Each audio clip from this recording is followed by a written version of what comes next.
Welcome to our Educational Technology Program Application Workshop. I'm Leanne Kuhn, Director of the Office of Credentials, and I'm so glad you've chosen to watch this application video. To give you some context, my office is where your application is reviewed in the School of Education before it moves to the program directors for an admission decision. Over the past couple of years, we have identified a few of the required items that when uploaded incorrectly really slow down the application files and delay admission decisions.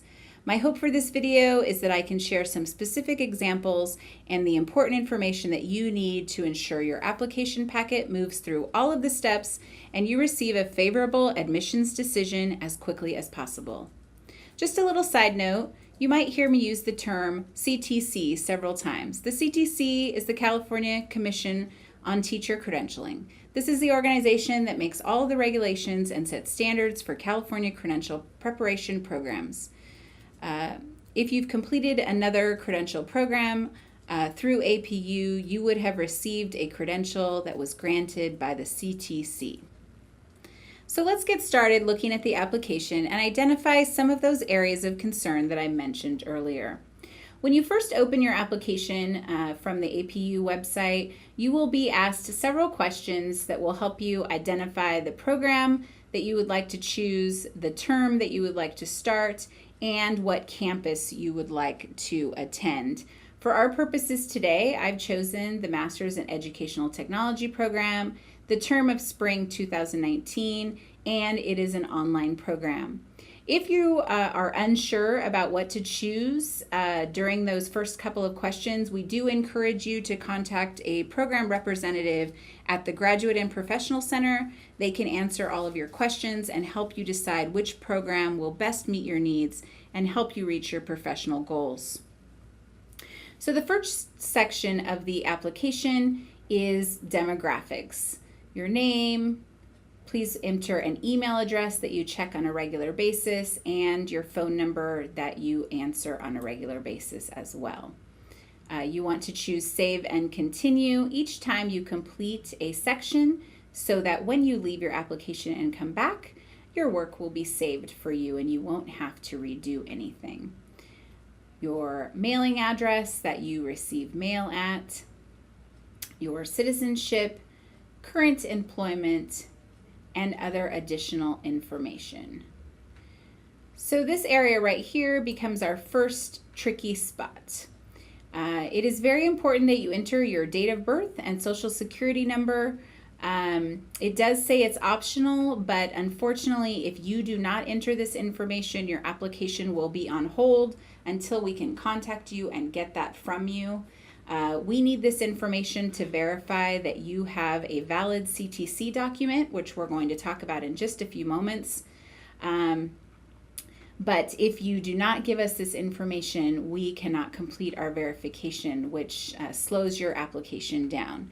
I know some people are a little nervous about entering that kind of information in an online application. However, please be assured that we treat the confidential information from our students in the best way we can. We have secured servers, and your social security number and date of birth will not be shared with anyone outside of the university.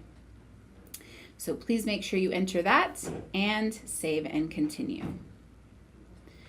All right, the next information we're going to ask for is your college history.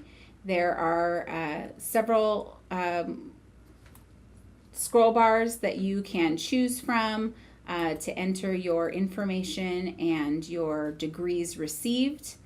And you can choose Add More if there's more that need to be listed here. Once you have completed this section with listing all of your previous colleges, then you will be shown the transcript help text here. Transcripts can be another tricky spot. You want to make sure that you request your official transcripts that show your BA has been posted. You want those transcripts to be sent to the Graduate and Professional Admissions Department. They should be in a sealed envelope directly from your undergrad institution to the Graduate and Professional Admissions Department It should not be sent to you. If your institution sends digital transcripts, they must be sent directly to GP admissions at apu.edu.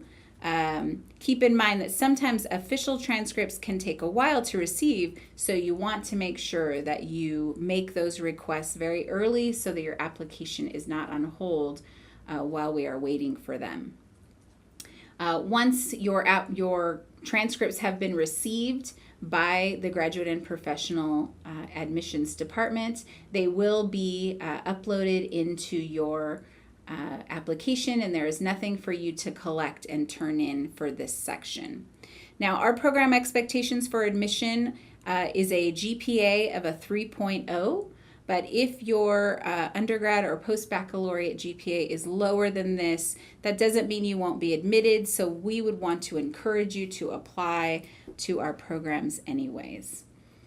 If your GPA is lower than a 2.5, you would want to take a look at the department exceptions list that is in our catalog to see if you meet one of these exceptions in order to have a more favorable admissions decision. If you have a previous teaching or service credential, then you have met a exception. If you've taken any post-baccalaureate work, 12 units, and have received B's or better in that coursework, you have met an exception. So if you have a lower than 2.5 GPA, please do not be discouraged. We want you to apply anyways. All right, once you have completed that section, make sure you save and continue. The next section is for recommendations. There is some help text here that gives you an idea of who those should be sent to. The important thing is that you choose 3 references who can speak directly to your academic or professional aptitude, behavior, competence, character, and willingness to learn. Make sure you choose someone who has seen you in action in a leadership, employment, or educational role. Please do not send these to family members or personal friends. These applications are looked at very carefully during the admissions process to determine whether you will be a fit in our program. When you decide who you'd like to use as your recommenders, it is always a good practice to get consent and to give the person a heads up that they will be getting an email request for a recommendation so that they don't miss it in their inbox.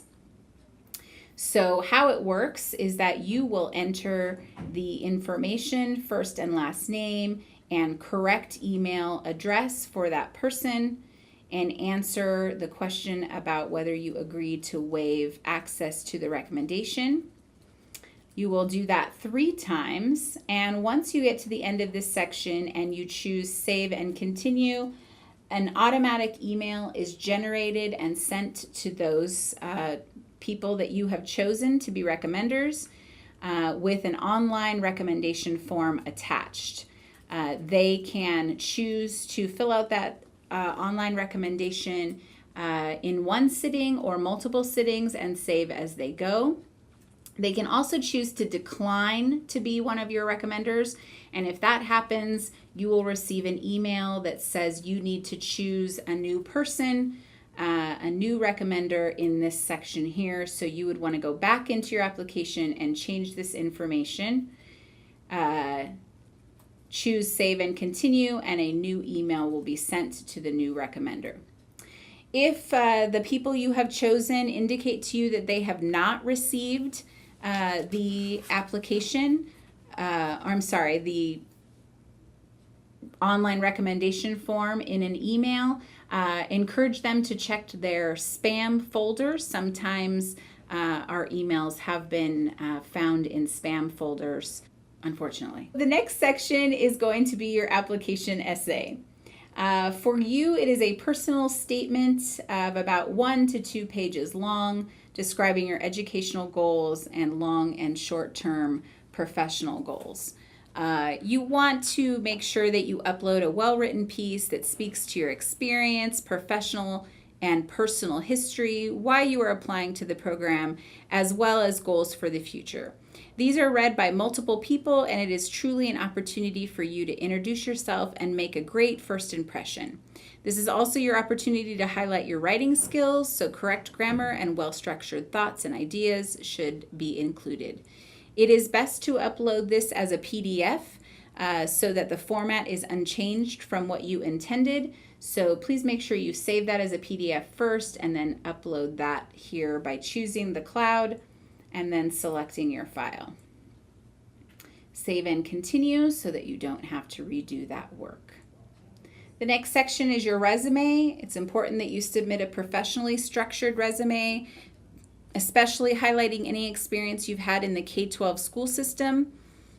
Again, we recommend that you upload this in a PDF document if possible.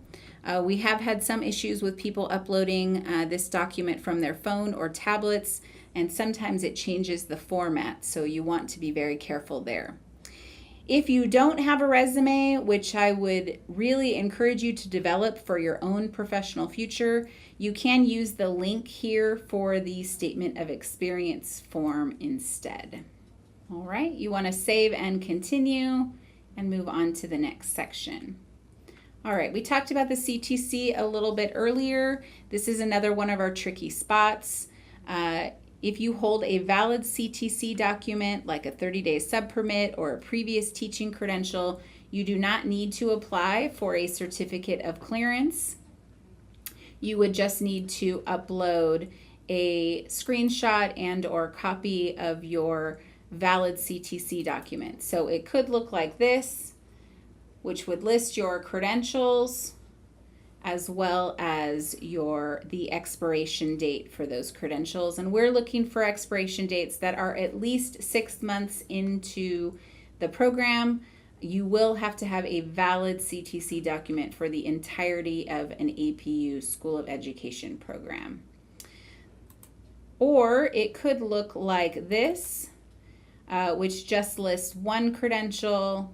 We should see validity dates here, and again, an expiration date that is at least 6 months into the program you have chosen. If for some reason you do not have a valid CTC document, you would need to apply for a certificate of clearance, a COC, and again, that would look just like this, only it would say certificate of clearance in the credential type line. If you need directions on obtaining a certificate of clearance, they are linked here. And if you get stuck at any point in this process, please make sure that you contact our office. We are very happy to help you maneuver the COC process, or if you have any questions about your CTC document or how to get that, please give our office a call and we'll put that contact information up at the end. So again, you want to upload a screenshot or a scanned copy of a valid CTC document here.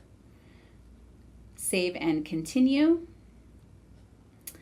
All right, and for our educational technology friends, we have an extra application essay, which is actually an email of a letter to the program director, Dr. Kathleen Baser. So the help text here, it's very important that you read that and follow that closely. You are not only going to send that email, but you need to print that email and upload a copy of it into your application so that we can see proof that you sent it. So make sure you send it to Dr. Baser and then take a screenshot and or print it and upload it here for us to know that you completed that step in the process. Save and continue. And you're almost done at this point. Just a few last questions about academic dismissal.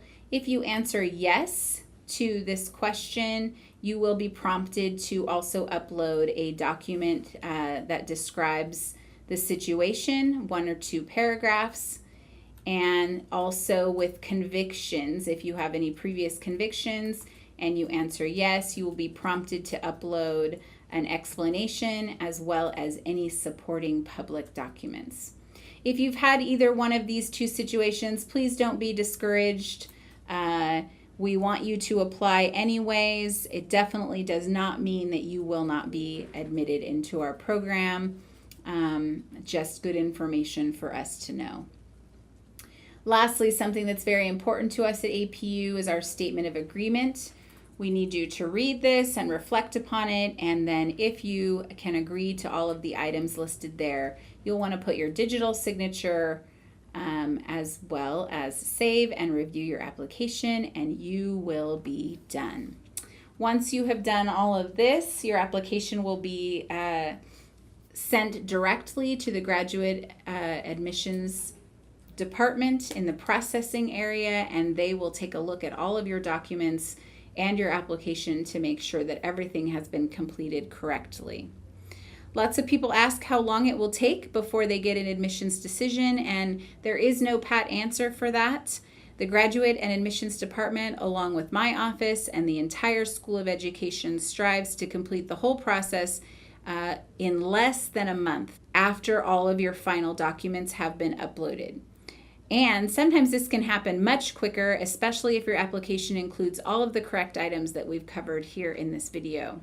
Like I said earlier, official transcripts can take a while to receive. That is often the last piece of documentation that we are waiting for, so you want to make those requests early and make sure that your letters of recommendation, those recommenders have received their email and have replied in a timely manner.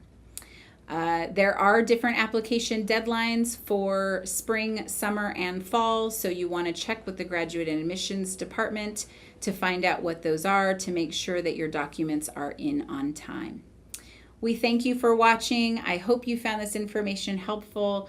We look forward to your files being in our office very soon, and if you have any questions or concerns, please make sure that you reach out to the Office of Credentials. Here are the contact information, and or the Graduate and Professional Center. We're here to help you, and so we hope that you will reach out to us if you have any questions or concerns. Lastly, if you need to contact the CTC or download your previous credentials and or COC, here is the contact information for them, as well as the exam website if there are exams that you need to complete in order to come into our programs. Thank you so much.